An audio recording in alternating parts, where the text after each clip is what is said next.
আপনারা স্টেপস নিচ্ছেন, আপনারা সংখ্যালঘুদের নিরাপত্তা দেওয়ার চেষ্টা করছেন। আমাদের এখানকার বহু মানুষের আত্মীয় স্বজন, পরিবার পরিজন, বহু লোক এখনও বাংলাদেশে থাকেন, তারা রীতিমতো উদ্বিগ্ন। কিন্তু আপনারা মনে করছেন যে সংখ্যালঘুদের নিরাপত্তা আপনারা দিতে পারবেন না। আমি এই জন্যই আপনাকে বলছি, নিউজ মানে আপনাদের নেটওয়ার্ক তো অনেক যথেষ্ট রিচ, আপনারা এসে আসেন না, বা পারলে এখানে একটা ব্যুরো অফিস খুলেন। হ্যাঁ, খুব বেশি খরচ না।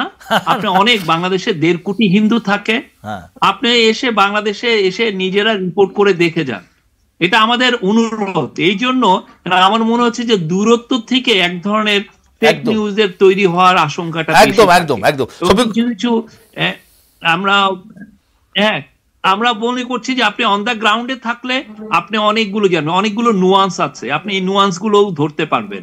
এবং আপনি বাংলাদেশের সমস্ত পুরো সোসাইটির সমস্ত, আমরা তো খুব টকেটিভ নেশন বাঙালিরা, তো আপনি এসে কিন্তু সবার সাথে কথা বলতে পারবেন, অনেক কিছু মানে আপনার তখন বুঝবেন যে কি হচ্ছে।